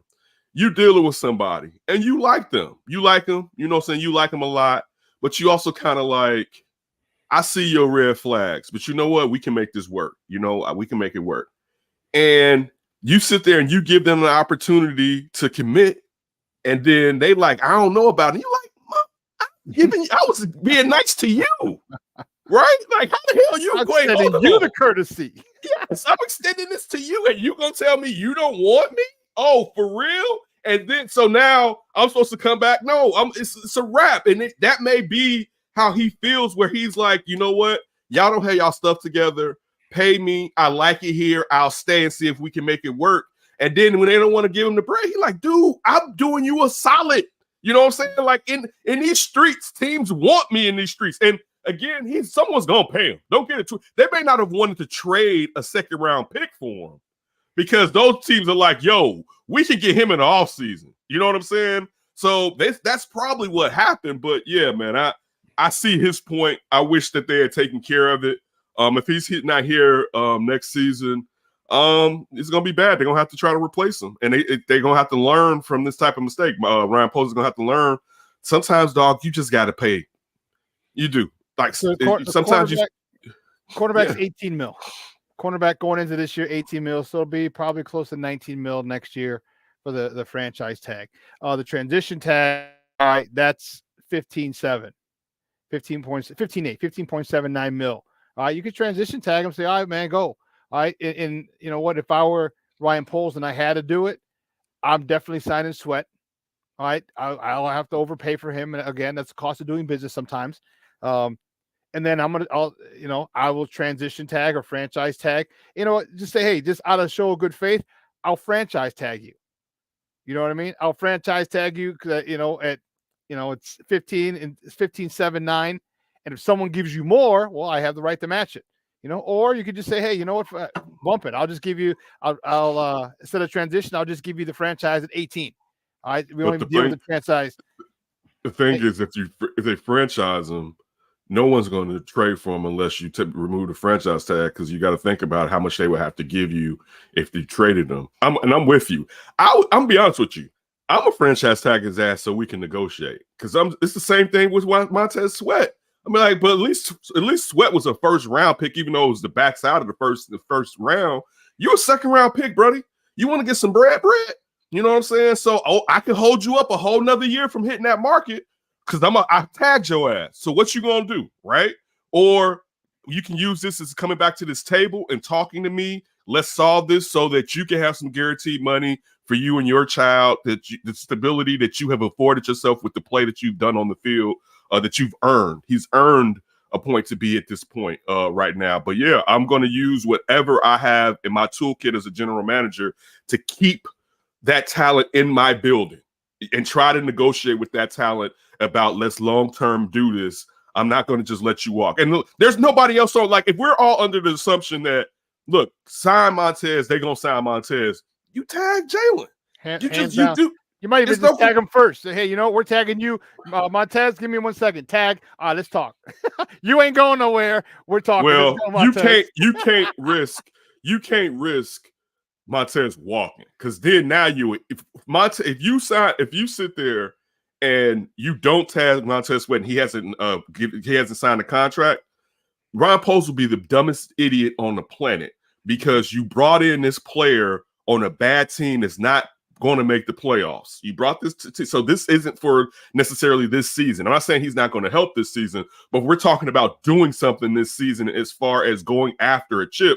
You can't. I know they're not mathematically out of it, but it's going to be somewhat difficult for them, even though I know they don't really play any real quarterbacks except quote-unquote Derek Carr moving forward with all the injured QBs, teams with injured QBs they face moving down the line. You have to make sure Montez Sweat is here, because if he walks out and you gave up a 2, you may as well carry your ass on, Ryan Poles. You're like, you go, y'all get y'all stuff. Come on. Right, yep. You both of y'all, you and go that way. Get the hell out. Like, so you gotta make sure. Give your key card. Give me that. Give me that. You gotta make sure. You gotta make sure that he's there. You gotta make sure he's there. So at that, it's Sweat first, then Jalen. But best case scenario, that you get Sweat signed within the next week. And I mean, it's still going to be bad. You still saw that Jalen said, and he should. If he gets signed and I don't get signed, and I've been here busting my ass, what does it say? Because you didn't draft him either. If the problem is you didn't draft me, you didn't draft Montez Sweat either. All right. Yeah. No, I agree. It's a slippery slope. And the one thing that is prevalent here is you can't just let good players keep walking away. All right. No. You traded Roquan Smith. All right. You traded Robert Quinn. You let Akeem Hicks walk. You got Bilal Nichols is gone. I mean, think of all the people that you had, the talented players that you had, and you just let go. James Daniels, another one you let go. And that how huge would he be now with his offensive line and our issue? You know what I mean? So, there are people that you let go that just that you can't do that. If you want to be a good team, you just can't let and then what's it saying to your people? What's it saying to your guys in the locker room? They draft you, they develop you, and then we don't pay you. Well, yeah, that's kind of shitty. And then if that's the case, what guys want to come here? Like it's a lot is being said about, is being watched about how this whole thing goes down. You know what? Hopefully they come out both same day, Montez Sweat and Jalen Johnson. Or you know what? We got Montez Sweats. You know what? We're close with Jalen Johnson. For a PR standpoint, hold off on this till tomorrow. We should get this thing done tomorrow.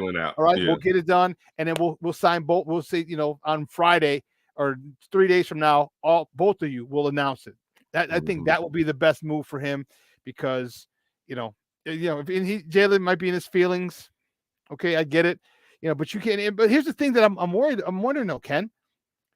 He said it publicly. Okay, obviously. Could be public-private, two different things. But he said, I'm not trying to, reset the market. I'm not trying to, yeah. So then where's the discord at? You know what I mean? Where I'm trying to figure out where their numbers are at, where how big that gap is. Because does he want 18 mil? Because he wants stuff that Diggs got from Dallas, and I don't remember what he got. So he don't get those picks like Diggs. Diggs gets those picks. Yeah. Jalen Diggs, what's his name? It's not Stefan. No, it's his brother. It's what's the name?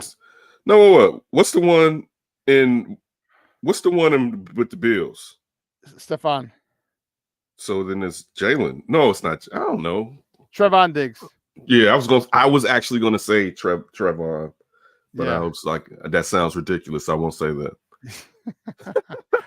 Yeah, Trevon. Okay, yeah, Trevon Diggs, and he's looking because they're picked pretty close to each other, so he's looking at, But then again, he's got 18 interceptions. All right, so you're not going to get that type of money, and he's playing with. I'll say this: he's playing with a lot better pass rush too. Trevon Diggs, if you think about what the type of that pressure that Dallas has been able to put on teams, even before Michael Parsons got there, but even when you add Michael Parsons. So what happens if he gets 4 more picks this year? All right, because of Montez Sweat, now it helps him out. It helps him out when he goes out there in free agency. If the Bears are going to let him walk, it adds to another team's reasoning when they tell their fan base why they gave Jalen as much money as they gave him. Look, I hope Jalen gets what he wants. I love the Bears, but I know how wonky things can be. And sometimes it's better to get up out of there to save your legacy. But I would prefer him to be in Chicago, but he deserves to get paid. Like, outside of that shoulder that's been an issue since college, he's been there. But and you can't, injuries happen. So I'm not saying that as trying to take a dig at him. I'm just pointing it out. But when you're talking about the type of locker room cat, the leader, the no BS dude, the North Star, You know what I'm saying? Like, he's a guy that is like, you want your players to follow. You know what I'm saying? Like, he's that type of guy, and you have him. So why let him go? You know, they said this as I get back on my soapbox. You told me I couldn't have Jalen Carter because you didn't have the type of vets that you needed in your organization. Mhm. Now you got Jalen becoming even a better veteran. You brought in Montez Sweat. So can we now bring in some troubled guys that can do some things? Like, but you can't tell me out of one side of your mouth, my locker room is too young to bring in somebody like that and then let veterans walk. You can't do that. You know, like which way do you want to have it? It's a great point. Because Jalen Carter should be a damn bear. I'm sorry.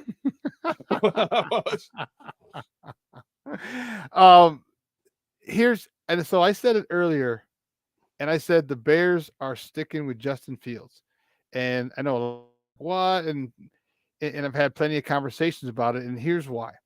So I'm looking at Justin. All right, of course he's got to do something. Right, Justin. You know that whole Sunday Night Football thing where they're like, oh, they're leaking information to there's some things that Tyson does better, and that's get rid of the ball quicker. That's read quicker. All right, that's make decisions quicker. All right, for whatever reason. All right, and I think it's because the biggest thing is he's had 2,000 snaps in college, bro. That's his junior year. He had more snaps than Justin had, more pass attempts. Excuse me. He had more pass attempts than Justin had his last 2 years at Ohio State. That says something. All right, Yeah, because there's not a lot of situations. There's not a lot of situations you haven't been in. You got to remember the pandemic. You got to add the pandemic to that too. Remember the Big Ten and ACC only played. They didn't play their usual allotment of games because they weren't going to play until Justin and Trevor Lawrence and a bunch of players came out and said they wanted to play. Which, if Justin never did, he would have been the second pick in that draft because they used that season against him. If you really go back and think about it, but I'm just adding to that. He didn't. His second year, he didn't play a full season. Basically, not saying it changes what you're saying about Tyson Bagent. Right. So, I think there's some things he needs to do, but there's some things that he does well. And so I was like, let me look at some stats. And here's my question. So I'm gonna give you these stats, and we'll see. Guess what quarterback this is? So this quarterback had, for 17 games, his season had 90. You see it 90.9 QBR, 3,000 yards passing, 12, 4, 26. All right. That's a good one. I think if Justin hits those, that's good. All right. If Justin hit this in a season, would you take those? Wait, I mean, because this is like a trick question, right? Because the only thing, like, if this, this has to be Lamar Jackson. If it's not, like, who else could this be if it's not Justin? Or what? Like, you said 17. Yeah, that's what I said. You're not getting me with that. You're not getting me with that. But what I'm saying is this. So you saw what he's done in 17 games. Okay. This is what he's done in one season. And think of the season that he's had. All right, 2-15. When you actually got rid of all the defense, you got rid of Roquan, you got rid of Robert Quinn, you got rid of Bilal Nichols, you got rid of everybody. You cut it down to the studs, and you still had 6, 7 one-score games because of this guy. Now you got some better help on defense. Defense against the run went from 31st in the league to like 2nd or 3rd now in the league. All right, this defense is getting better under Flus. The offense just needs to get healthy. And my biggest thing is Getsy needs to call plays to help him like he did last year. I think you stay with Justin Fields. I think this is if you get the first pick in the draft, you're saying? Yes. And trade it for a haul. You are bugging. You are bugging now. No. You are totally. I love this. First of all, I love me some Justin Fields. Never get it twisted. The same thing I said about Jalen as far as hoping that he finds a place is great for him. I hope Arthur Smith brings Justin in, and this is if the Bears move off of him. I'm gonna say this: if they don't have the top pick, you keep Justin. It's not even you have to. It's not even a question. All right, you keep Justin. And I'm not even, and it's funny. So we had Adam Amin on this week's show, right? And I had to take shots at Josh because Adam Amin basically was like, listen, it's Caleb Williams or you stay with Justin. And that's what I've been saying. I'm not the Drake May guy. Now, I'm not saying, and I could be wrong. And if they take Drake May and he's a stud, great. But Caleb Williams is the type of dude I'm fearful of moving off of, Shawn. I'm gonna just be honest with you. And look, I like our guy. I was like, I've been watching college football this year, and I'm like, man, who the hell is this Caleb Williams? Right? I come anytime it's hype, I come in like that. I never come in like, yay! I come in like, yeah, right. Let me go look at this or whatever, right? So I'm watching. I'm like, And yes, he's had some games where they've lost, and he's had a bad game and a half. But I'm like, yo. All that last year, people was like, yeah, he kind of like Patrick Mahomes. I was like, don't you disrespect baby goat. Don't you ever in your life say somebody's like Patrick Mahomes. He got a little of that Patrick Mahomes on him. I'm not saying Patrick Mahomes. Got a little of that Patrick Mahomes on for him. And also, it resets the deck. For a guy like him who may be generational, Shawn, and you get to reset the quarterback window, and now think about it. If you sit there, you sign Jalen, you sign Montez Sweat, but when you do that, you think in 2 years you may have to pay Justin, or really after next season, you like, man, I may have to give Justin that deal. Don't let him have a great year. I may have to give him that deal where now you can be like, yo, clear the deck. And I'm saying this, it's only if you get number one. If you don't get number one, you do all that stuff you talking about. But if you get number one, you can't move off of Caleb Williams, man. In my opinion, you can't move off of him. Like he passing wise, he's better than Justin at this point, and he's in college. Imagine, and he can move. He's not as fast as Justin, but he done got a lot of. I've seen a lot of 30 and 40-yard TDs scrambles from him too. You know what I'm saying? But very few people and under center are as fast as Justin Fields, right? But I'm just saying, look, and I love Justin, but at that point, my love is out the window. I may have to go with what's best for me. Yeah, I can't say he's better than Justin because he hasn't played a snap in the NFL. So I'll put Justin's numbers. I'm saying saying, passing. Shawn, wait. I'm talking about passing from angles off platform. You go back and think about Justin Ohio State, that offensive line, and how many times did Justin have to throw off platform on scramble? That's what I'm saying. I get your point. He's never played in the pros, but Shawn, what he can do with the ball in his hand, Justin can't do that yet. He can't do that yet. I disagree. Give me some throws that he can't make. There's throws he's going to the left. Not consistent. Not consistent like this guy. This guy is. Look, I'm gonna tell you what may be a problem. I'll stop after this. He's received. Go ahead. You go finish it. What may be a problem with Caleb is how well are you going to be with scripted plays? But I think he'll be fine, right? But dog, as far as throwing from anywhere and connecting, it's not. This dude is different. He's different. He is. He's different, man. And I came in and Shawn like, I don't believe you. You need more people. All right. That's how I came into this case. And I watched him. I'm like, yeah, dude, this kid right here. And it's not to say he has to have warts. I like my QBs at least 6'3". He's 6'1". Because I'm about to be 6'2" and under. You can't play for my team. I'm for real. I'm getting close to it. But for Caleb Williams, I will. Come in, baby. Come on up in here, man. We mess with you. There's hasn't been a throw that he hasn't been able to make. And the thing about it in the pros, I'm talking Justin. The problem is who's he throwing to? Who's catching it? All right, he's had some phenomenal throws where he's thrown left. He's had phenomenal throws. He's thrown right. He had phenomenal throws where he's thrown off his back foot. He's had throws where he had to go sidearm. He's made all these throws in the pros. Now, do his receivers catch them? If it's incomplete, well, then no one highlights that throw because it was incomplete. This guy is as good as anybody if given the talent. He doesn't have talent. You look at Caleb Williams. Caleb Williams got talent at SC. Justin Fields had talent at Ohio State. Justin Fields took them to the national championship game. This guy is. There's no reason for me. I think Justin was here. I think with this guy, if you call the plays, and here's a big part of it. If you call plays that's at center around his skill set, this dude can be special in the league. Not special. I'm not. The biggest thing for me is I need Getsy to get on board, because if you want to save your job, okay, then I see that the Bears maybe do that. They see the Bears trade him because if they give it to Getsy, they say, okay, we get a new coach, get a new quarterback, fine. If they keep Getsy and they keep Eberflus, you want them to keep. First of all, for me, I don't. But I'm saying if Eberflus stays, Getsy should still be gone. in my opinion. I want Jim Harbaugh. Okay, but see, my thing is this. I know you, and I know some of these cats just from the chats, y'all fall in love hard. You told me Kobe White. Who else did you say was the core back then? I don't even know if P. Will was here. And I said, Shawn, do you know what you're saying is the core of your team? You fall hard. Look, and this is to be honest with y'all. Let's just say they're both as good. They're both really good players, Justin and Caleb Williams. All right, equal. Let's just say they're the same guy.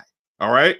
If we're being honest, the fact that you get a clear 4 years and we know to win titles, it's best to try to do it on a QB's rookie deal. Unfortunately, with what they did, I'm talking about Ryan Pace, Matt Nagy, they've messed with Justin. They wasted a season. Then the Bears started to rebuild. They almost wasted another year, but we saw highlights from him proving how good he can be at times. But if they're the same guy, and I'm telling you, I don't think they're the same guy, all right? If they're the same guy, you may as well go with the guy that's younger and cheaper if they're the same guy. That's all I'm even saying. But I don't think they're the same guy. I think Caleb Williams, if he stays healthy, is going to be a dude in this league. I'm telling you that right now. And I'm laughing. I don't like saying it. I would prefer in my heart, and I thought this before Justin got hurt. I was all ready to go Caleb. And I was like, man, I like the storyline of Justin fighting back against Chicago, because usually Chicago takes you down with the sucking, and we mess up careers here. I like it if Justin's like, no, I'm gonna come out on the other side and I'm gonna show you Chicago can't even stop me. I'm like, yo, I like it. But then he got hurt. And now you have weeks of we don't get to see how he's progressed. Now we have to wait till he comes back, and can he consistently do what he needs to do? But again, and I don't think the Bears are gonna get the number 1 pick. Let me say that too. I think they're definitely not going to get it from their own pick now, because the Bears are going. And now how the schedule? You say what? I said, yeah, they'll win more games. Go ahead. They're going to win more games now because they don't play. Everybody's Jordan Love is trash, even though he may still get that second game. But Minnesota's done. Minnesota's done. Goff's done. Was Goff in Detroit? Yeah, Detroit. But so what? They lose to Detroit. Okay, cool. But now when you look at the teams. Dobbs, the Bears could have beaten the Cardinals, even though the Cardinals play hard, but Dobbs is gone. So if Kyler Murray isn't there, the Bears are gonna kill them. They don't kill the Panthers. You know what I'm saying? Like they got now. What if they lose to the Panthers? that'd be doubly messed up. That'd be doubly messed up. But so I don't even think, I don't know if the Panthers are gonna be bad enough, because there's no reason for the Panthers outside of their second round pick to say we're gonna get the Bears the best chance of getting the first. No, they should be out there busting their ass as hard as possible, because they're not gonna get their pick this year. So we may as well sell out. That's the thing. But I'll follow that sword. If they have the number 1 pick, even though I have an affinity for him, he got to go to Atlanta, and he's gonna have a terrific career in Atlanta. But I got to do what I got to do, because I don't know, man. That dude. That's all I got to say. Yeah, I like him, and there's something about his that has me worried, and I don't know what it is. I can't put my finger on it with Caleb Williams. It's not his talent. His talent is second to none. It's something else that's bugging me, maybe about him, something that's got me a little leery. All right. So you don't even know, but it's just something, right? No, I don't know what it is. It's a gut feeling that I have. I don't know with this, especially with a lot of these new athletes, these younger athletes. Like, first of all, this has nothing to do with it, but the rumors, and these are only rumors, and we don't know about him wanting ownership. His dad's talking about him wanting ownership. Like, come on, stop the nonsense before it even gets there. All right, it can't happen. So stop. That's BS. No rookie. So look, first of all, define ownership. Ownership as far as this offense ownership. He's not getting ownership in the NFL. No, he can't. Of course, that's what I'm saying. That you play for. Exactly. But why would the owners? Because if anybody was going to do it, the Kansas City would have done it. All right. Like if anybody was over a barrel in the last decade, or Robert Kraft would have done it. Right. Like if anybody, so that's not happening. So again, now to use these narratives as a reason to not want a player. Dog, I don't care if he wants to own the whole damn team if he give me some Super Bowls. What the hell? Like you just said, know what you said earlier? I don't care about their money. It's not my money. I don't care about their ownership. It's not my team. No, I don't care. No. And again, I don't believe that's not going to happen, one. So it's far-fetched if it's true. But it's just one of those things where, okay, I'm not going to like him because it is. Man, listen, do y'all want to win consistently, long-term? And I'm not saying you can't do that with Justin. So don't take this as I'm distant Justin. I'm not. This isn't a dis-Justin thing. It's what best helps the Bears long-term that they can't mess up because they mess things up. And in that, a kid on a rookie contract that's nice can help the Bears. So that, again, regardless of if I love Justin or not, I want to win Super Bowls consistently. That's what I want to at least go to him. I want to see him.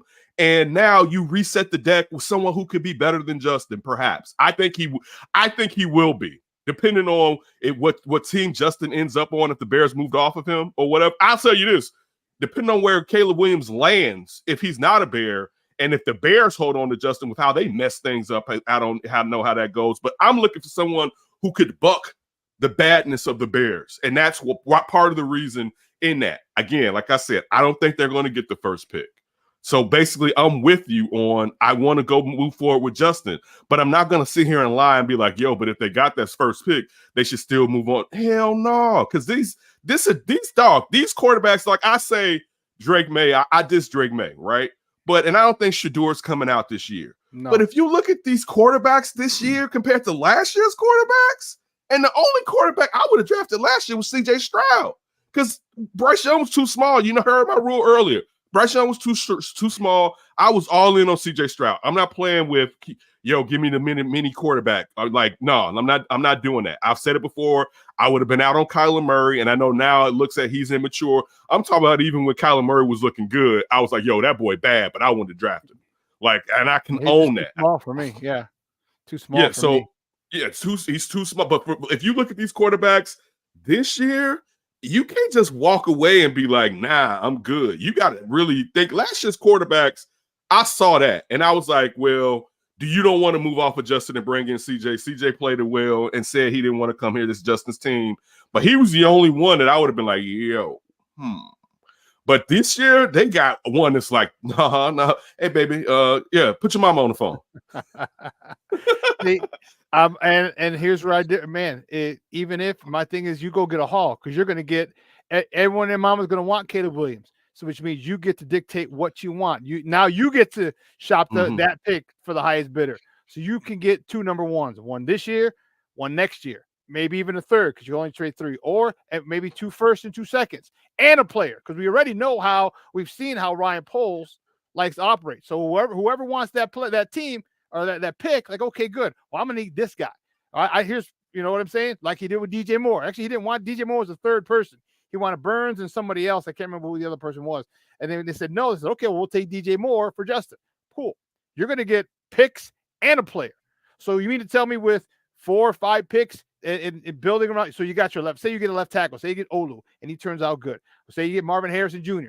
I mean, now all of a sudden we've established what we needed on defense. We've gotten people on defense. We just got Montez Sweat. We got these youngsters who are looking much better. I'm talking Javon Dexter's starting to look rather nicey as a D lineman. He's starting to develop. He's top of all rookie DTs. He's top 5 in almost every category. So you start building the offense. You build the O line. Who's that you talking about again? Say that part. I'm sorry. Javon Dexter. Here it is among rookie DTs. All right, since week 5, he's first in overall grade. All right, and these are nice numbers, but I'm not just looking at the numbers because I'm not a numbers guy per se. I like watching the player. I'm a little old school. I have the eye test. This dude's playing. He's penetrating. He's making tackles. He's stopping the run. I'm very impressed with him and how quickly. Because I didn't know how well because of his college, the scheme that he had in college. This guy's going to be a force. He's going to be one of those guys that is going to be a big part if we get to the Super Bowl, or I should say when we get to the Super Bowl, he'll be a big part of that defense. We've established defense. Now we're going to offense. And I think you got DJ Moore, you get a Marvin Harrison Jr., I think, and a left tackle to keep Justin upright. Man, this thing could happen maybe a year sooner. Okay, so how often are y'all gonna keep moving off of the best player in the draft on a team that always needs to get great players? You can't every year. Last year, it made sense because Justin was better than those quarterbacks, in my opinion, even though I'd have been tempted with CJ Stroud. Last year, it made sense. I don't even know if you can do that with Drake May, and I'm not the Drake May guy. Like, you can't. It's sometimes if somebody, I saw someone miss this. I don't want to mispronounce your names. Shorty. Shorty. Yeah. Shorty, Mr. Shorty. Most QBs are divas. So with that's damn near a prerequisite of a quarterback. So, like, if we're saying that we mad at him because his daddy said he want ownership, and that's the reason we mad at him, we being petty. I want y'all to know that we're really being petty because we're like, I like my guy. And that's my point. We get so hard up on I like my guy, and sometimes you don't look, and it may be a better guy, and sometimes it's still cool to hold on to your guy. But I'm just saying, this year, if you get number one, look, put it like this, Shawn. I'm gonna be more frank. If Ryan Poles gets the first pick in the draft, it doesn't matter what you or I think. He's going to draft Caleb Williams. That's the truth. If he gets the number one pick, he's going to draft Caleb Williams. And for all we know, if he gets the number two pick, he may be big on Drake May. All right. But if he gets, I'll tell you, if he lands on number one, Justin Fields is not long for Chicago. He's not. And I will say, and I've said it on here, it's probably the right move to make. Will I miss Justin? Will I root for Justin? Yes. But in wanting the Bears to do what's optimally best for them, it may be time. And also, it just may be time to let Justin be free of this mess here in Chicago. It's been a lot. He's been through two bad regimes as far two bad coaching staffs and regimes until Poles proves totally different. But two terrible coaching staffs. I mean, if you even look at it and think, well, okay, this coaching staff has been better. They have people resigning left and right. This is ridiculous what's taking place here. It's ridiculous. No, and again, shout out to Ryan Poles. What he said as far as, we could have just swept this under the rug, but it'll be harder to put it out there. But that's what we should do. Yes, I hope that you're building a program to where people know that work in that place, there's no nonsense, and you will be held to a standard that some organizations don't hold people to. We let people do and say whatever they want to say, depending on how well they're performing. A lot of places do that, not in sports, just in general, right? But again, to me, it makes more sense, and not even if it makes more sense to my point, that's what Ryan Poles is going to do if he gets the first pick in the draft. He's out. He's out. Well, we'll have to see that first of all if we get the first pick, and then then you're thinking, because I still think that you get him and you bring in and if he doesn't get the first pick, well then that point is moot, and then at that point I definitely fire for sure. I mean, this should be gone anyway, but fire them and I go get Jim Harbaugh because he ain't gonna be in Michigan. His boy JJ McCarthy's gonna go to the NFL, and I know he's done some shady stuff there, but he's a Bear. Oh, I don't care. I don't care about shady stuff in college. Oh, yeah. You can do as much shady stuff as you want. Yeah, I don't care about that. I was going to say, I said this to Josh this week, and he told me no. I said, watch Josh McDaniels get fired, and that's going to hurt the Bears if they want to go after Harbaugh. And he was like, nah, Mark doesn't have that much money because he's still paying Gruden. Next day in the morning, Josh McDaniels fired. And that's one of those places I would look out as far as Jim Harbaugh perhaps landing. I'm with you. I'm all for bringing Jim Harbaugh up in here. You know why on him? Because now he could go talk to Chico and be like, hey, you want to come back and be a DC? No, you do? Great. Chicago Bears lead us. You don't? Respect, no problem. Leslie Frazier, how about you? You're another Bear. Come back, DC. We got Bears to lead this Bears franchise, this organization into what could be a perennial playoff run.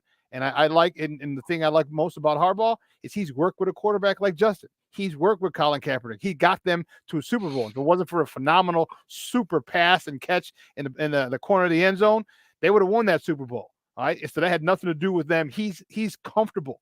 Justin is one of those talents that you have to coach different. He's not your regular stand back and drop back quarterback. He can be, but you don't take that weapon, his legs, away from him. Use those things to help enhance the fact that he is a pocket passer. And that's what I think Ryan Getsy hasn't done. He hasn't used those legs to enhance him being a passer. Justin's got to play better. I will never stray away from that. It's not all right Getsy's fault. Justin has to play better. but Getsy needs to hold him accountable. I hate his lackadaisical drop back. I hate his holding the ball too long. You've got the old saying, you're either coaching it or you're allowing it. And him going back half-assed and him holding the ball too damn long and him not running it means you're allowing it. Or are you coaching him to say don't run? Because if you are, then you're the culprit, and that's bad. That's bad for business. I'm just gonna say this. I cannot wait if they do, and I said I don't think they will. If they get the first pick in the draft, how quickly most of y'all become Caleb Williams fans. I'm telling you, I can't wait. I have to be. My buddy, one of my boys from college, one of my running back friends, college is his high school coach. Okay. Well, no, you just. I mean that he's gonna be like, it will be fast. All right, where it'll be like, yo, like it will be again. I went into this like F Caleb Williams, right? Anytime I went real quick, so we got here. Joakim Noah. I remember going to scout, look at Joakim Noah, and I'm like, man, this kid ain't shit. And then I go watch, and I'm like, wait, he awkward, but damn, he can handle the ball. He tenacious. And I do this with Adrian Peterson. I remember they talking about this kid can play in the pros. Damn, he can play. Like, I went into it skeptical as hell on Caleb Williams. I do this with everybody, Shawn. You have to switch my position on you. You have to change it. And we got to go. Hey, I love you. Thank you so much for coming on, bro. Back I at you, appreciate bro. it. Hey, we'll be soon. We got to get together, bro. I told you I got something for you. I got a present. It's sitting up here in my room. Okay. Let's do something in one of these weekends. Let's meet up before it starts snowing real bad. All right, bet. All right, guys. From everyone here at Sports Zone Chicago, I'm your boy, the SuperBack, Shawn Sierra. We are out. Have a great weekend.